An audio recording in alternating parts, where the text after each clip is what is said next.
Get ready to master your life and achieve your dreams with Lifestyle Mastery, the show that will transform the way you think about personal development, business, and entrepreneurship, and explores the fascinating world of self-improvement with the guidance of the renowned expert, Dr. Sheila Smith.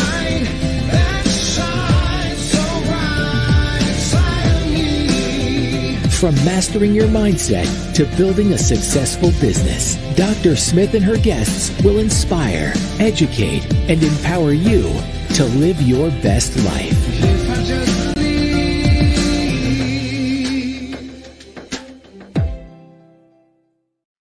Welcome to Lifestyle Mastery. I am your host, Dr. Sheila Smith, and today we have a special treat for you.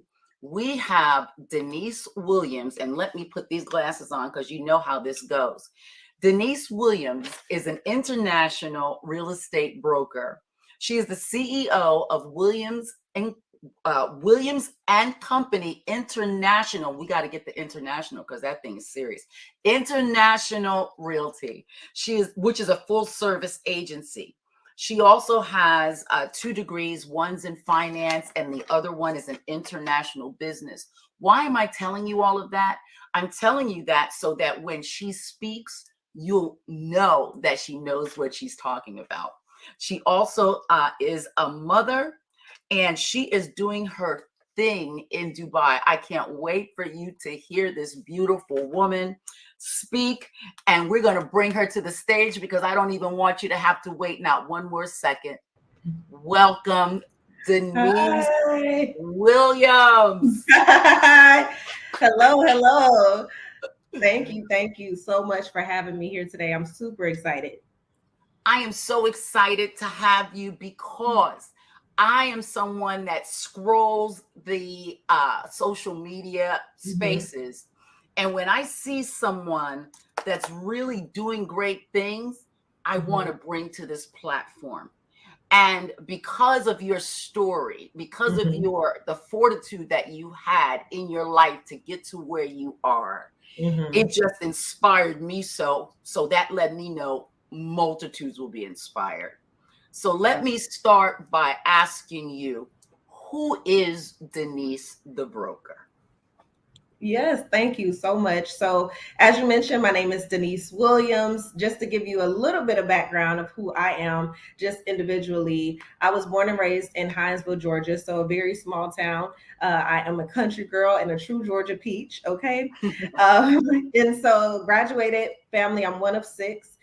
So very humble beginnings is what I come from, as many of us share similar stories in that regard. After graduating high school, I relocated to Valdosta State University, where I obtained the degree you mentioned in finance. Also had a son during that time while in college. So that's something we can, probably touch on a little bit later. But he is my pride and joy. He actually lives here with me in Dubai. So he is on this international journey along with me and has been with me for the last 14 years as I have gone to college and then also opened my own real estate company in 2018. So he's been with me throughout all the stages of life. And so fast forward to where I am today, started my own company in 2018, grew it to be the largest Black woman-owned brokerage in Atlanta for 3 years, and then now opens my first international branch. So although I'm in Dubai now, I'm in, note this because it is the first. It's not going to be the only. And so I'm super excited to be able to be on this podcast today and just share my journey, share what I'm doing with your audience today. So thank you again for having me. My pleasure. Now you talked about, and we're going to go right into that. Along your journey of being in college, you found out that you were pregnant. Can you talk about that? Sure. So obviously it was a surprise. I mean, I wasn't planned, but I was in a relationship with this upperclassman. So, I thought I had it going on. And my sophomore year, I ended up conceiving my son. And just to be transparent, because I think it's very important that people know what really happens and how you're able to overcome different things in life. Of course, I went through the whole thought process of aborting him, but ultimately decided to keep him. obviously, because he's still with me now. But that was really a tough decision, because if you really think about where you are at that stage in life, I just got to college. I was just getting my groove as far as true adulthood, because up until 18, I was with my parents. But because I lived a very sheltered lifestyle, very religious, was in church, 3 days out of the week. And so he introduced me to what I like to call the bad side of fun. Yeah. And, it was my first experience with alcohol, my first experience with the club. And I honestly was just living my best life. So I thought. So got wrapped up in that whole situation.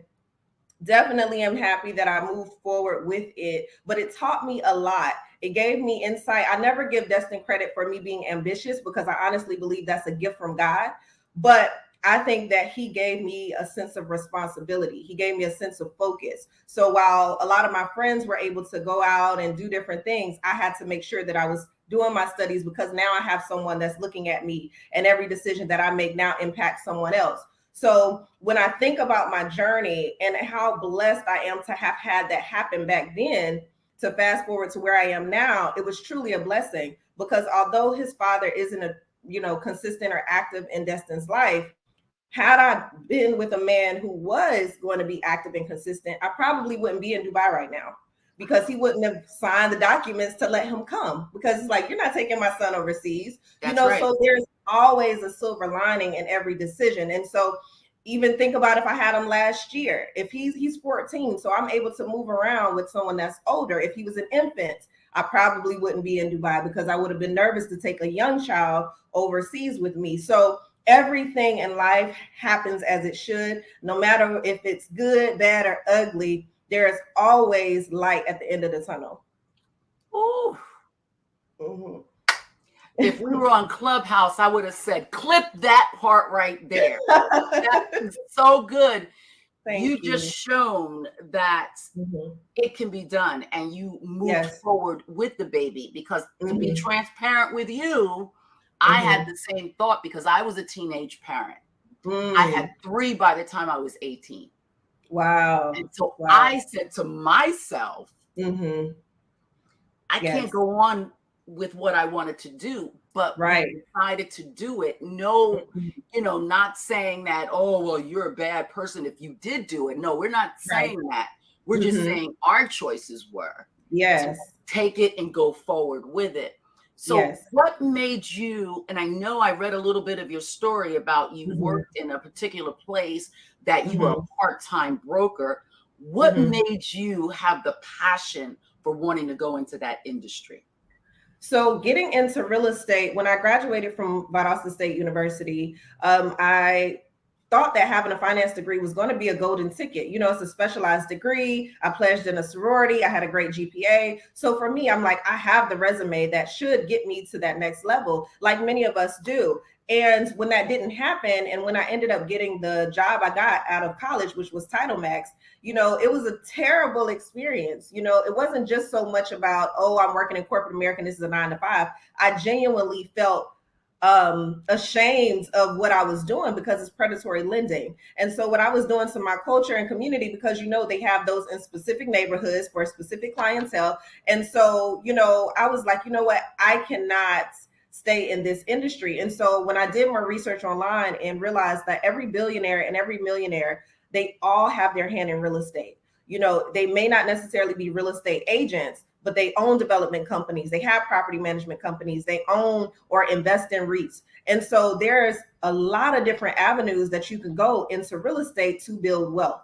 And so I'm like, what? I'm not going to try to reinvent the wheel. What I'm going to do is learn what these other people are doing and see how I can add those same skills into my life. And so I was like, what? Let me do the first step and get my real estate license. It checked all the boxes from the perspective of unlimited income potential, the opportunity to truly help others. And then I'm a people's person by nature. So it was a very fun job for me to be able to interact and engage with people and problem solve. But ultimately I was like, okay, so there's no dress code. Oh, listen, I'm gonna be cute every day, and make my own schedule, sign me up. And so I made that decision in 2012. So many people think that like, oh, this girl just popped up out of the blue. No, I've been doing real estate since 2012. And so I never looked back. That was a huge decision for me because as a single mom, I needed more income. I needed more flexibility with my time to be able to be a mother and raise him the way that I wanted to raise him. So real estate afforded me that opportunity. And I think you had a second part to your question as far as why I chose to go the brokerage route. When I got my real estate license, I started with one of the largest real estate firms in the world, KW. And so if you're a real estate agent watching this, then you already know that they're known for their training program. They're, a great place to start. So when I started with KW, I actually became very close with the team leader at the time. And so she took me under her wing and she actually gave me an opportunity to work alongside her. And so in that role, I was able to see how the company was run from the inside out. And I'm like, you know what? This is a huge opportunity to really learn how a brokerage is run.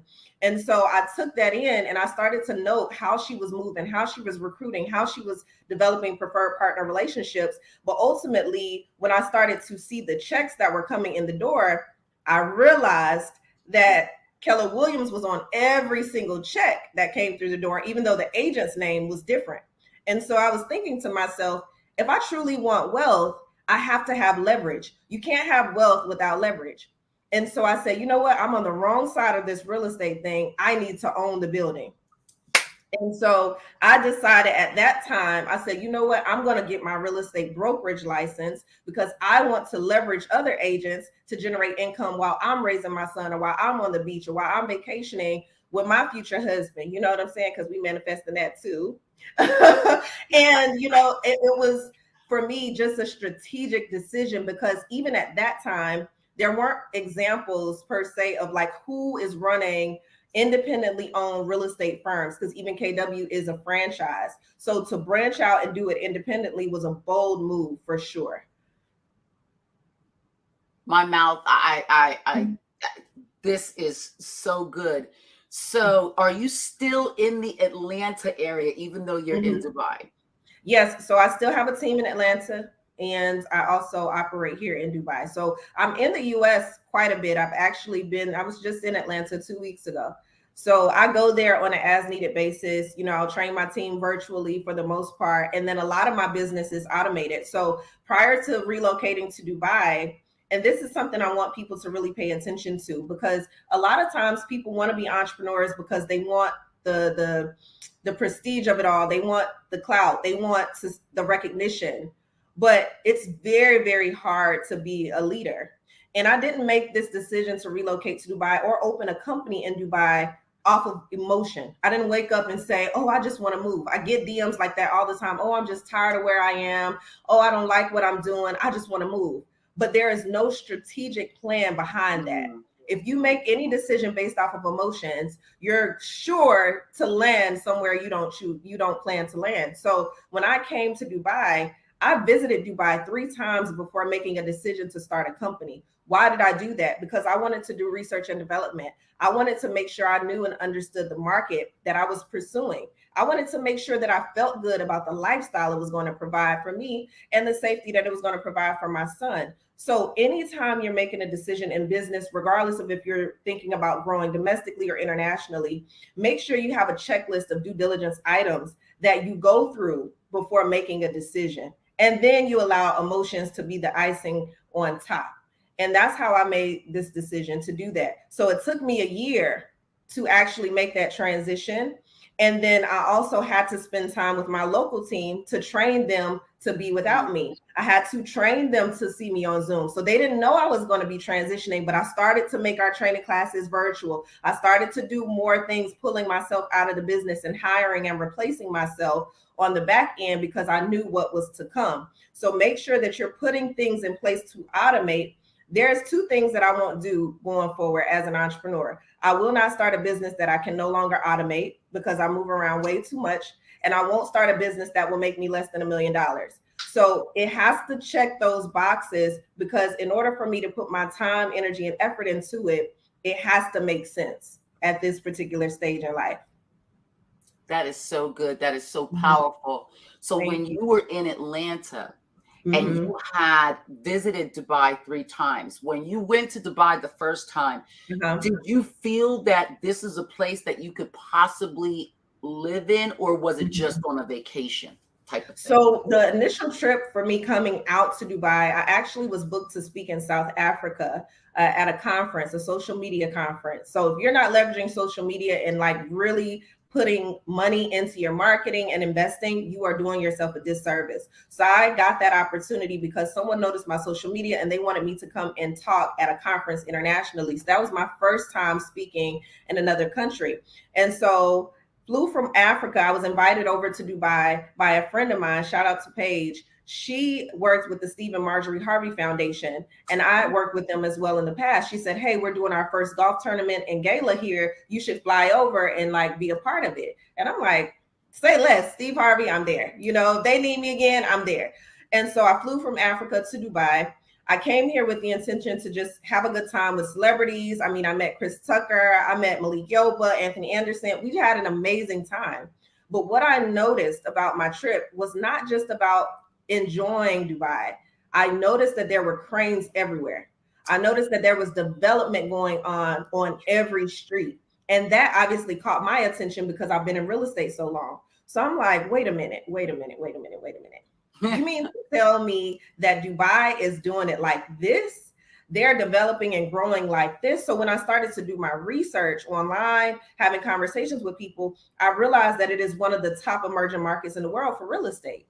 And so most people automatically assume that because Dubai is in the Middle East, their GDP is based off of oil. Although that is a percentage of their GDP, tourism is actually number one.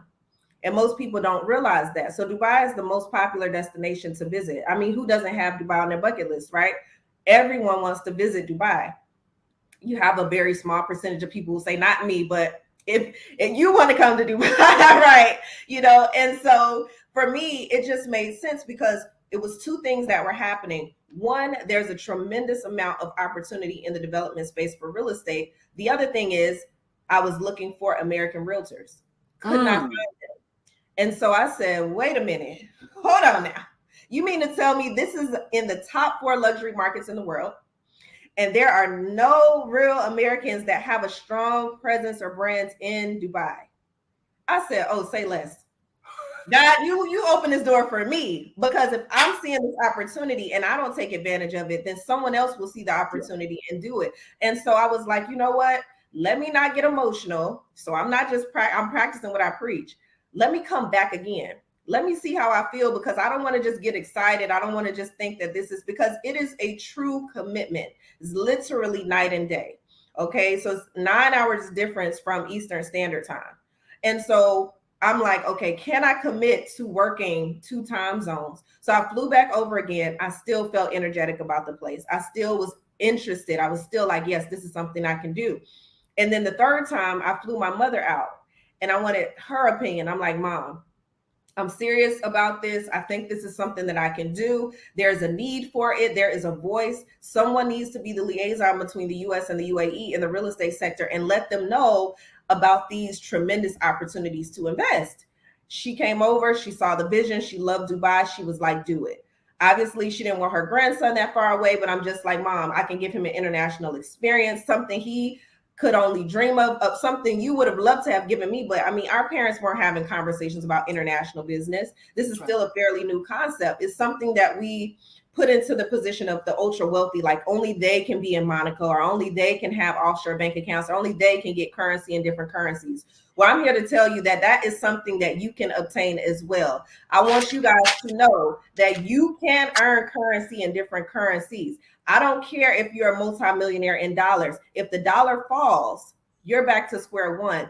We have to get smarter with the way that we invest. Although Dubai has done a tremendous job of marketing us to come and see the birds, to go and do the desert safari, you need to start looking at different regions as places to transact, as places to earn income, and not just as a consumer. We have to stop looking at every vacation as a consumer. Sometimes those vacations should be opportunities and outlets for you to think bigger, outlets for you to see how another country is running their business, opportunities to look at the development plans and their economic structures. Because guess what? No place is guaranteed and no place is number one forever. We see the things that are happening in the US. It's very clear. The writing is on the wall that things are shifting. If you're not paying attention to that, you are leaving yourself open to a lot of vulnerability. There are so many other economies that are much less expensive to work. We're stressed at an all-time high. Our teenagers are committing suicide at record rates. There's so much going on that we need to take heed to and get off of all these TikTok challenges and start really thinking about what is going on with our futures and with the generations that are coming behind us. I was about to run. I was about to start running because you hit the nail on the head. That's why it was so interesting to me when I saw you on your balcony, flipping your hair, in the robe, looking over this landscape. I said, she's in Dubai. Yes. She really did it. Yes. She's not just talking out the side of her neck. She really did it. I really did. And Yes. she wasn't emotional. That was the key word you said. Yes. You weren't emotional. Mm-hmm. You thought it out. Yes. So when you decided to do that, what steps did you have to do to get that in place? Yes. So I'm grateful that I have proof of concepts, right? Oftentimes people want to jump into things because they think it's a trend.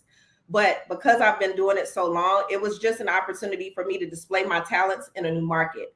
So I knew what questions to ask. I knew, what things I would need, what resources, who I needed to talk to, how to create my partnership team, get my lenders, get my inspectors, get my appraisers. So I just really applied the knowledge that I already have in the US market to the Dubai market and sought out all of those people that I needed in order to make it happen. And so it's been a blessing having that experience. So on top of getting my real estate license, so the structure of it all is very similar to the US. And I'll drop some gems for agents who might be looking for an opportunity to become an agent in Dubai. Yes. What you have to do is similar as far as your testing. You do have to go to school to obtain your real estate license in Dubai.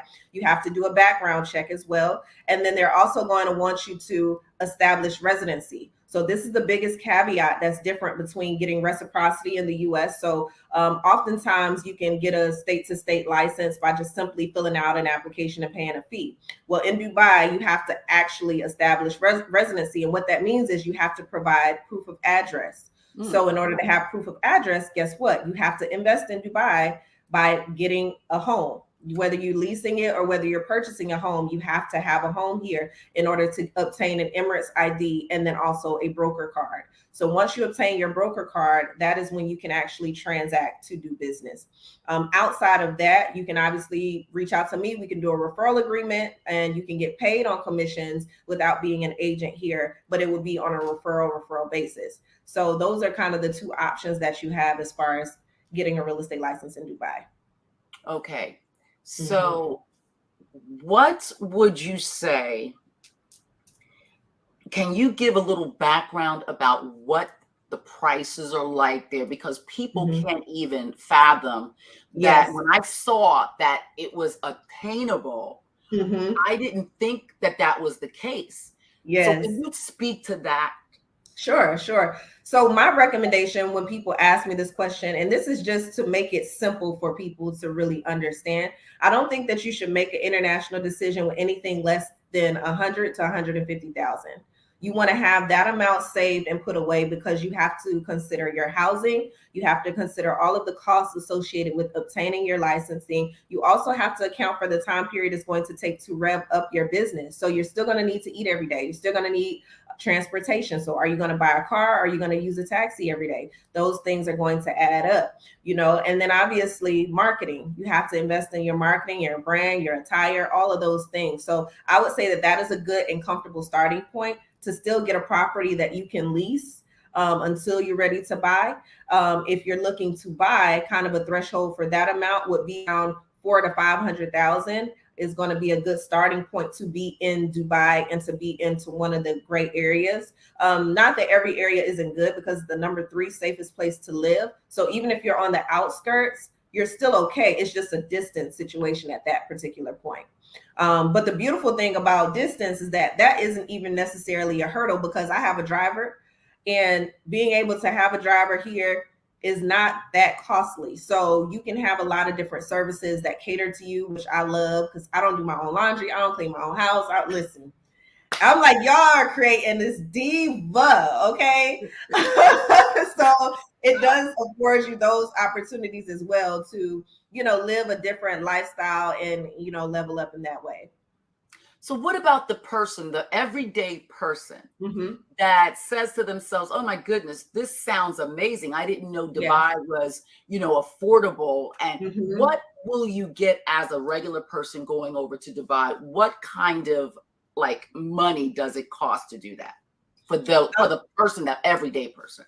An everyday person. So honestly, the prices that I mentioned are for everyday people. Awesome. Dubai is a cash-driven society. So let's just note that as well. So let's get into kind of what those investment strategies look like.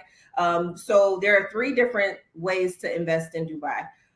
Number 1 is going to be through new construction. So if you're someone who's looking to purchase property, you can purchase a new construction. This will be the lowest barrier to entry, to answer your question, for an everyday person. Lowest barrier to entry because it allows you to put down 10 to 20% into the project in order to start making payments over time. So the easiest way for me to contextualize or break it down for you is to imagine going to purchase a property in cash in the United States. Let's just use $300,000 for an example. You want to buy a $300,000 property in cash. So you have to give that $300,000 to the closing attorney in order to get your keys, right? You have to have the full amount. In Dubai, you do not have to have that full amount. What they allow you to do is say, hey, if it's 10% down, give us $30,000, right? Put this amount down, and we're going to allow you to break up those cash payments over time. So it's a blend between cash and financing from the perspective of having an amortization schedule. But in this particular case, that schedule does not include interest. So now you do not have to pay $300,000 out of pocket. You get to actually divide it up over time as if it's financing without interest. So to give you kind of an example, say you put down the 10% and another 3 months, you'll put down another 10%, 6 months from there, you put down another 10%, and so on and so forth until that project is completed. So you will have a schedule of fees that you will pay now until the property is completed. The projects are typically completed within 2 to 4 years. So depending on the developer and depending on the details within or amenities within a project will determine how long it will take to build. So this is something that is great for a first-time investor to get in and then make those payments. And get this, when you use this strategy, there is no credit check. That's what I was doing next. There is no bank statements required. There is no social security number that I need from you. I do not need to see your tax returns. All you have to do is wire the money from your bank account to the developer as scheduled. So as long as you're able to do that, that is what they care about. So that's what makes this market so unique, because it doesn't require much. Literally, passport copy, utility bill with your mailing address, an email address, a phone number, and a KYC form, which is called a Know Your Customer form, which you fill out just to say, I'm not on the run, I do have a clean background, etc. And that's it. That is it. So when we're over here and having to give an arm and a leg and our first child, to get into a property, they are making it so easy. And so for those who are skeptical, one, I can give you some testimonials for clients who have gone through the process, so you can check that.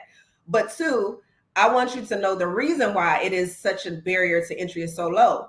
It's because they're an emerging market. We're in a developed market.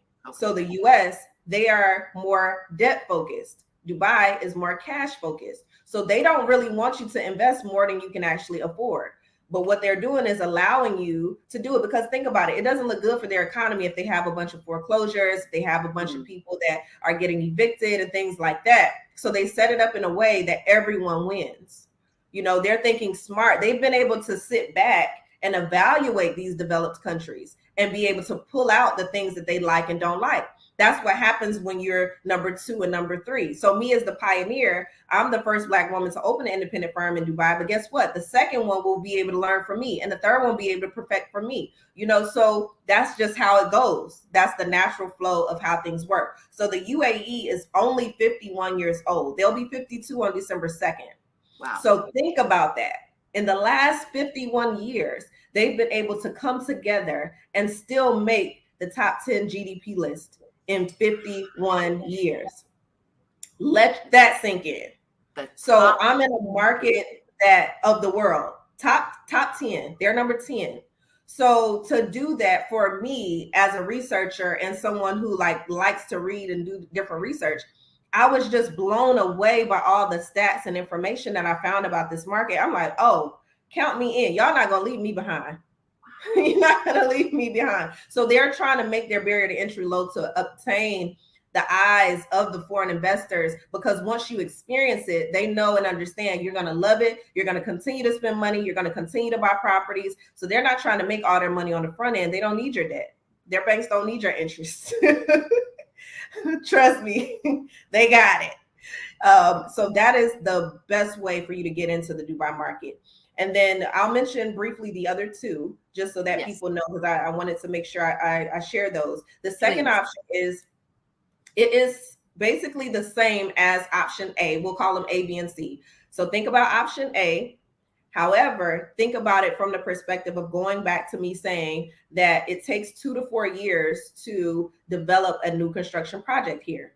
So let's say you've purchased a property today, but in 2 years from now, June 2025, right? You're like, you know what?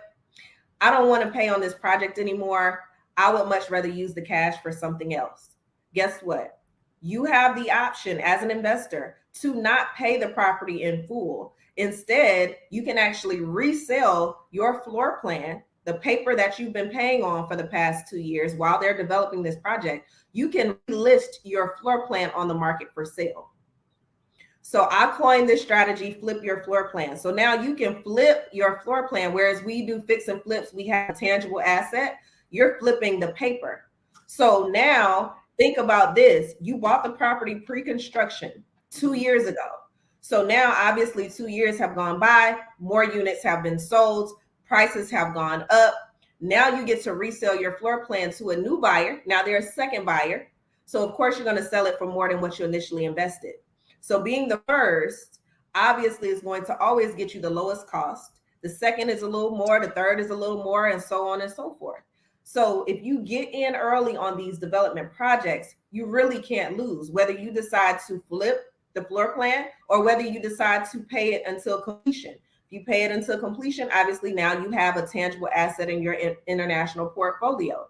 But you have two options, which I love, because things happen, right? Life happens. You don't know what could happen over a 4-year period, but you do know that you have been putting money into a savings account by way of real estate in Dubai.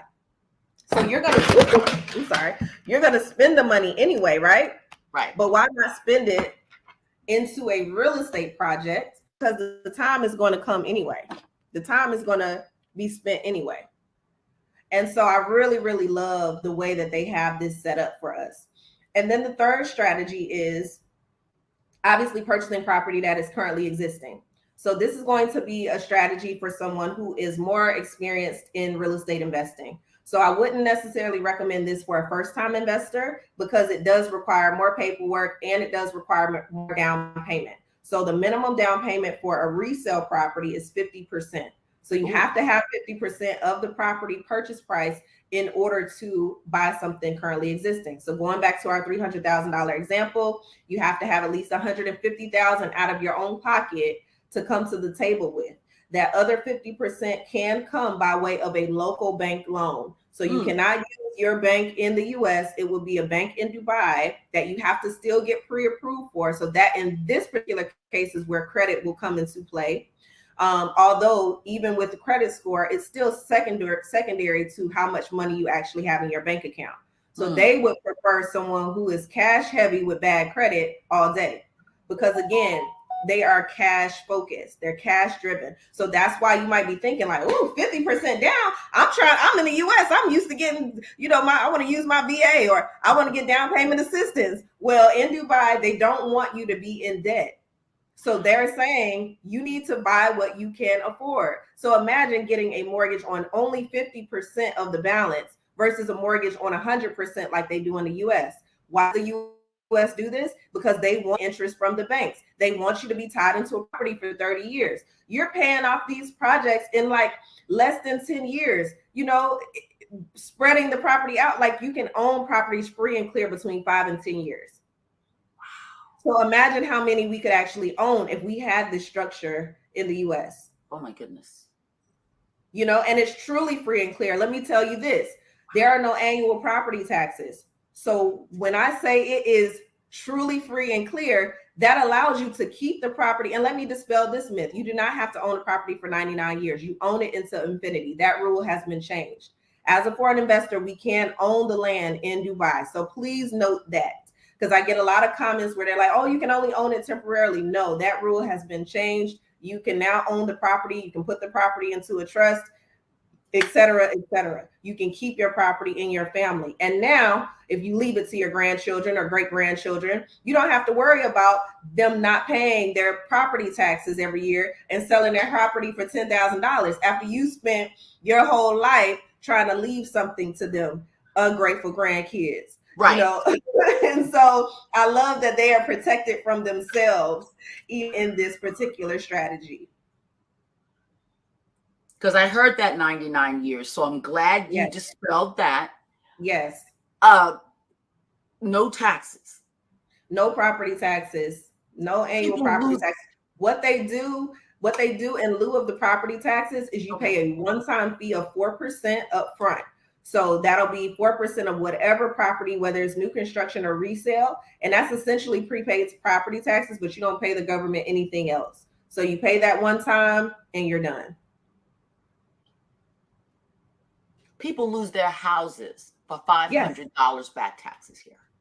I mean, I can show you a few websites right now. Tax liens, tax deeds, people are losing it over $500, $1,000, all the time. It happens all the time. And sometimes it's just not even having a good check on the paperwork. Your paperwork is lost in translation. So it's not always that you don't have the money. It's just sometimes the paperwork isn't right and no one is managing the flow of it, and it just gets lost in translation. So this allows you to truly leave a legacy. And I am so happy to be on the front end of this conversation because it's something that we need to know. And I'm not holding back. I'm sharing as I learn and as I grow. There's still a lot more that I have to learn about the market. But hey, I like to tell people, and this is something you all should take to your heart, is that you always have access to your freshman class. And what that means is there is always someone who does not know as much as you do. So I don't care if you do hair. I don't care if you are a chef. I don't care if you're in real estate. If you have knowledge that you have experienced, there is someone who has not experienced those things. There is someone who has not closed the deals that you have closed. So never feel like you don't have value. You always have value. There's always someone that can learn from you. And some of us are, and this is me speaking to myself as I speak to you. If I would have waited to sell more real estate in Atlanta to feel qualified to be in Dubai, I wouldn't be on this call right now. If I would have waited for someone else to give me another certification, or for someone to give me another degree, or someone else to put their stamp on me to make me feel like I'm worthy, I wouldn't be on this call with you right now. So I don't know who this is for, but you don't need another degree. You don't need another certification. You don't need to close another deal. It's time for you to start sharing your knowledge, spreading your message, be bold about what your accomplishments are, and be confident in your ability to help others. And that's what I had to stand on. I didn't get to stand on, I have all these investors and all this money and all these security and all this. No, I had to stand on my experience, my knowledge, and my trust and vision in God. And that is what has gotten me here. So you have everything that you need to get to that next level. Stop holding yourself back. I'm going to clip that right there, and I'm going to put that all over everywhere, because that is the message. Mm-hmm. That is the message. We don't need no more excuses, no more Yes. procrastination, no No. more, oh, I don't know how, I Yes. can't, I don't have anybody Yes. to look towards. That excuse Yes. is over. It's over. It is over. It's over. You know, the internet has given us so much access, so much access to knowledge. Stop scrolling and looking at these different videos that aren't going to pour into you, or all these negative comments and things of that nature. Read, spend time on YouTube, spend time. There's a website called Udemy where you can get courses for low cost, but they can teach you so much about anything. There's literally no topic that is not covered by some expert in some industry. You know, stop wishing for it. It's not going to come from a wish. It's going to come from true execution. You have to execute these ideas, you all. No one is going to come save you. No one is going to knock on your door and say, hey, it's your time. It's your chance. Hey, you, number 25, it's your chance. It's not going to happen that way. You have to stand up and tell us who you are. And so I'm bold with mine. I'm bold now. I'm stepping loud. I'm letting the world know who I am, what I've done, and why I'm the reason you should come to this area and invest. You are absolutely amazing. You are absolutely right. I'm so glad you segued to that, because so many people needed to hear that, because they sit idle. They sit idle and won't do anything because they're waiting to see the next person do it. Aren't you also a business coach? Yes, I am. So I have the CE Owner Academy, which I'll be relaunching soon. I'm working on it in the background. I'm very, very excited about it, because so many people come to me like, can you mentor me? Can you this? Can you that? And I'm like, you know what? It's time. It's time for me to start sharing more knowledge. The biggest thing that was holding me back was that time. I'm like, do I have the time to really take this on? But I do have the time. I need to make the time to really give back. That is my passion project. The CE Owner Academy is also tied to mental health. So it's not just about, you know, money and all the success, because you have to be mentally prepared for success. And I'm learning and I'm growing through that. You know, when I do these, you know, podcasts or these speaking engagements and things of that nature, I get an influx of people that want to pull on you. And so you have to prepare yourself for, you know, exposure and influence and things of that nature. So one of the things that I would love to invite your audience to is what I call the CE Owner group chat. And what I do every first Sunday is I get on a Zoom call and I literally pull questions out of a hat. And they can range from your favorite recipe all the way to, have you ever had thoughts of suicide? You know, we go light, we go deep, you know, and it's just a vulnerable situation. Even I share things that I would never share on a public platform inside that group, because I want to share with people that we're all human. We all go through things. We all have made mistakes. And sometimes you just need that listening ear. And so that's one of my projects and it's free. It's not a charge. There's no upsells at the end. I'm not saying buy this, buy that. No, it's literally something that I just spent an hour or two last Sunday, or the last time we did last month. We were on the call for over 2 hours. We had people crying, people sharing their deepest, darkest secrets. Sometimes I'm like, oh, listen. I'm like, I'm going to have to partner with a therapist on these calls as I grow it. You know what I mean? But it's such a beautiful experience. So, you know, when you see the flyers on my Instagram, Denise the Broker, or any of that, please join us, because it's truly, truly life-changing. You impress me because you give out so much information. Other people, can I be transparent? That look like us tend not to give all the information. We want to hoard it and hide it. Why do you feel it's necessary to give it out? I think that you can't have faith in God and also be scared to share your gifts and talents with the world. You know, people are going to work with me because they want to work with me. There's nothing I can say, do, not do. Like, you have to be confident in your ability. And you have to know, like, even if everyone in Dubai wanted to work with me, do I really have the capacity to help everyone? So if you stop thinking about, that's directly tied to a scarcity mindset, in my opinion, because it's just like, okay, well, if I share, then I'm not going to get the business. No, the more that you share, actually is the opposite. Is you get more business. The more that I talk, the more that I give, the more that I receive. And, I'm not nervous or scared about that at all. Competition is healthy. It's something that helps you to stay on your toes. You're like, oh, they coming for me. Let me get on my A game. If they're, do you think McDonald's would be as successful as they are if there was no Burger King? Correct. No, because it allows you to relax your shoulders when there's no one that's checking for you. So it's important that you don't focus on that. Just constantly focus on being on your lane. And it helps you to force you to do more personal growth and development. So I'm always having to read and research because I'm like, I'm getting a new question. I'm getting this. So it sharpens my skills as well. So I enjoy it. And I'm definitely enjoying this ride as I learn and grow in Dubai. Can you tell the audience one more time that where to find that Zoom? Oh, yes, sure. It is on denisethebroker.com. That is my personal website. And you will literally see a tab that says the CE Owner Group Chat. And that is every first Sunday of the month. It's 3 p.m. Eastern Standard Time, every first Sunday of the month. Wonderful. I wanted to put your other website up. Can you talk about what Denise Sells Dubai is?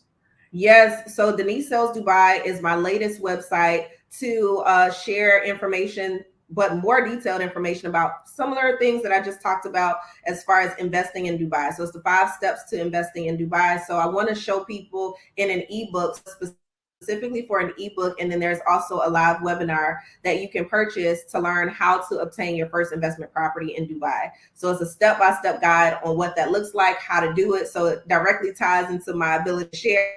I'm just like, why do I need to keep all this in my head? Like, I'm going to put this into an ebook so that when people do come to me, at least they have an idea of what's going on, what's happening, and we can get right into the inventory side of what's required. So even with that, it's a bold move because it's like, girl, you really giving these people this, information? But I mean, why not? Why not? You're either going to be or you're not. And that's just how I look at it. So that is definitely go to that website because that ebook is a wealth of knowledge about the Dubai real estate market. You are going to be blessed for giving out what they say, the sauce. Yes. And you're over delivering. And that is so wonderful because that gives people the faith and the courage that, oh my God, when I pay, what in the world am I going to get? Yes.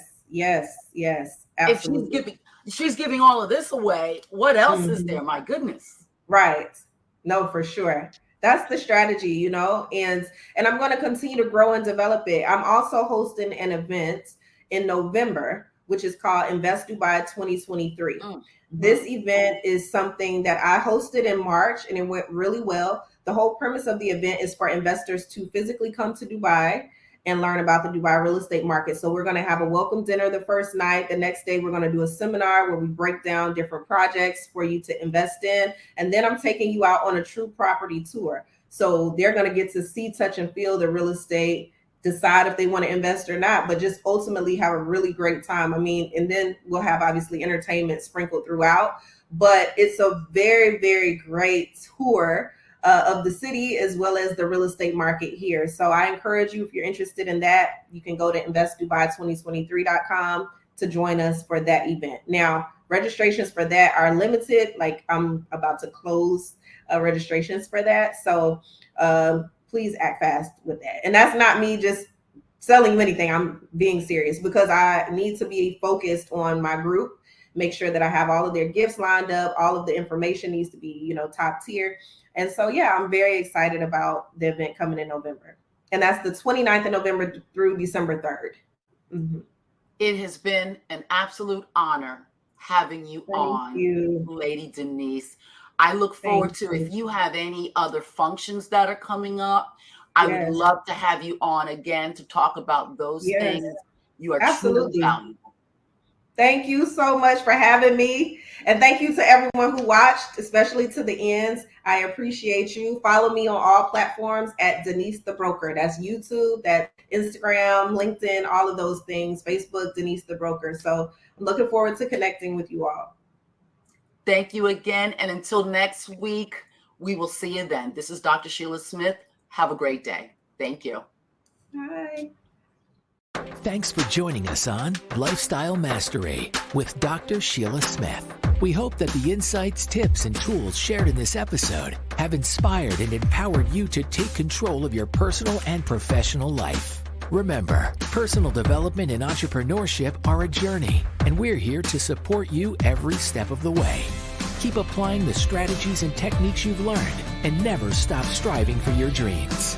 We'd love to hear from you. Please share your feedback and success stories on our website or social media platforms. And don't forget to subscribe to Lifestyle Mastery for even more expert insights and inspiration. Thanks again for being a part of our community. We look forward to continuing this journey of growth and success with you. And we'll see you again on our next episode.